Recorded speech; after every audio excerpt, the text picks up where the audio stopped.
Hi, Miss Holmes. Hey, Mr. Zembowski. So what have we been talking about today? Talking about water today. Okay, so like with the chemistry behind water and why it's important. Definitely with the chemistry behind water. Okay, so what do we know that water can do? What's something you've been able to do with water We before? can dissolve compounds in water. Okay, so there's different types of compounds that dissolve in water. Yes. There's one that's made up of metals and nonmetals. Do you remember what that type of compound is called? Yes, ionic. That's an ionic compound.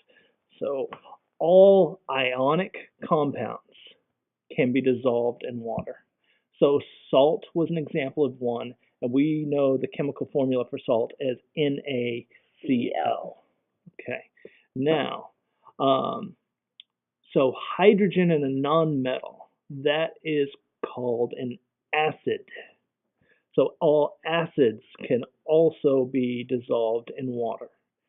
We'll do HCl. HCl is an example of hydrochloric acid. That's also called stomach acid. And then another really common thing that we dissolve in water sometimes makes our tea sweet. What's that? Sugar. Sugar. So sugar is C6H12O6. So we're going to use that as an example for the next one. So which is polar covalent? Polar covalent. So if you remember, carbon, hydrogen, and oxygen are all non-metals. Those are covalent compounds. So that is sugar. Okay, so why does water dissolve so many things? It's because it's a polar substance. Polar substance. So we like to say, like, there's the North Pole and the South Pole, right? Mm-hmm. Well, what makes water polar is it's got two opposite ends, like the North Pole and the South Pole are opposite ends of the Earth. Well, what makes it polar is because it shares its electrons unequally. So polar means it shares its electrons unequally. Got it. Like sometimes whenever siblings are given a Christmas gift and told to share, well, sometimes one sibling ends up with that Christmas gift more than the other, so they share it unequally. So that's what happens with the electrons in like Na and Cl. They get shared unequally. Excellent. Okay, so that means that oxygen is going to be slightly negative.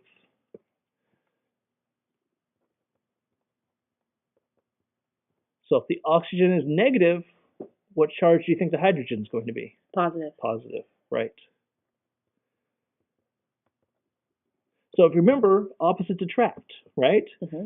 So one molecule of water has a negative end and a positive end. The negative end of one water molecule grabs a hold of the positive end of the next one, and so on and so forth, and it makes a big chain.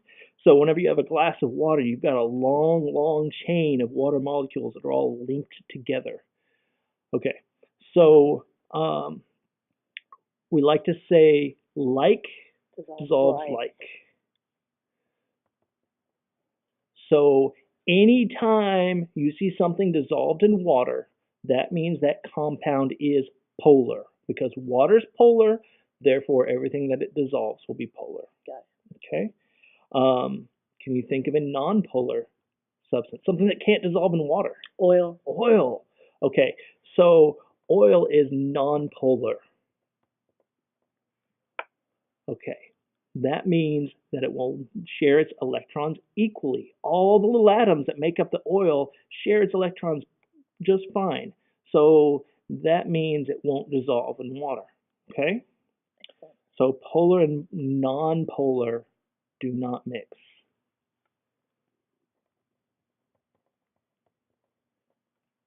I don't know if you've ever gotten oil on your hands before and just tried to rinse it off. You can't rinse it off. Yes. You have to use soap because soap is both polar and non-polar, so we use it to wash. Is that why they use Dawn dish soap to kind of clean animals and oil? Exactly. Okay, so now the other thing we need to know about water is that it's neutral. So what does it mean if it's neutral? It has a pH. pH, that's a lowercase p, a capital H. And that's the measure of the hydrogen concentration.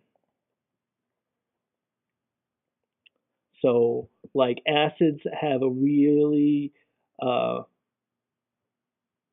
high concentration of hydrogen, so that means they have a really low pH. So water is neutral, so that means its pH is actually 7. The pH scale goes from 1 to 14.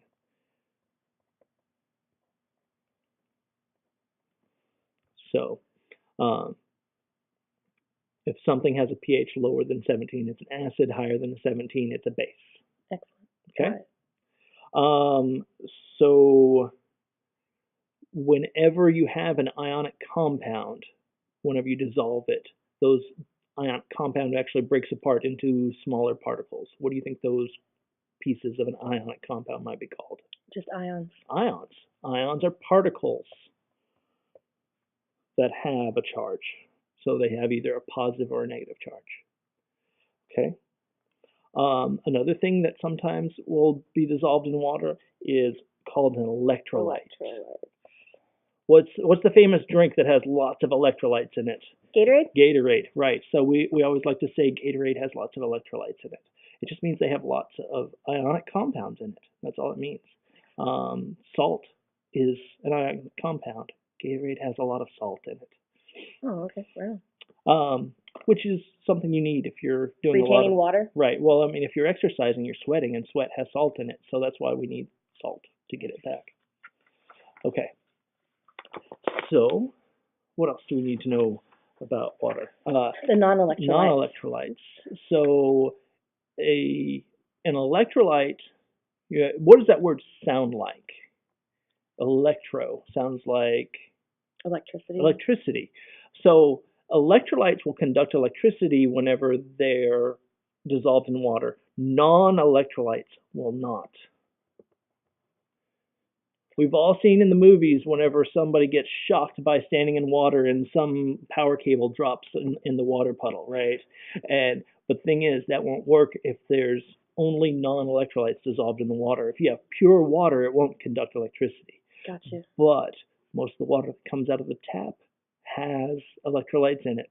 So most water will actually conduct electricity. Okay. So the other thing we need to talk about is whenever an ionic compound breaks apart into its ions. That's right. That's got a fancy word. Dissolution. Dissolution. So that literally just means to break two pieces apart. Okay? Now, whenever you dissolve something in water, it's adding a solute. So if you dissolve a solute in the water, it will lower the freezing point and it will raise the boiling point. So what can you think of an example of why we would want to lower the freezing point of water? Just recently, the roads getting icy and putting salt on the roads. Right. So people salt icy roads so that way it turns back into water. Because if it's 30 degrees outside and the roads are all wet, the roads are going to freeze. But if you put salt all over the roads, it drops the freezing point of that salt water to like 28 degrees. So it turns into water and it makes it safe to drive on again. What about the boiling point? Why would we want to dissolve some salt in some water to make the boiling point higher? I would say, for example, when you boil pasta in water. Right. So the pasta will cook faster in salt water because it'll raise the temperature of the water. So if the water's hotter, the pasta will cook faster. Excellent. Okay. All right. All right.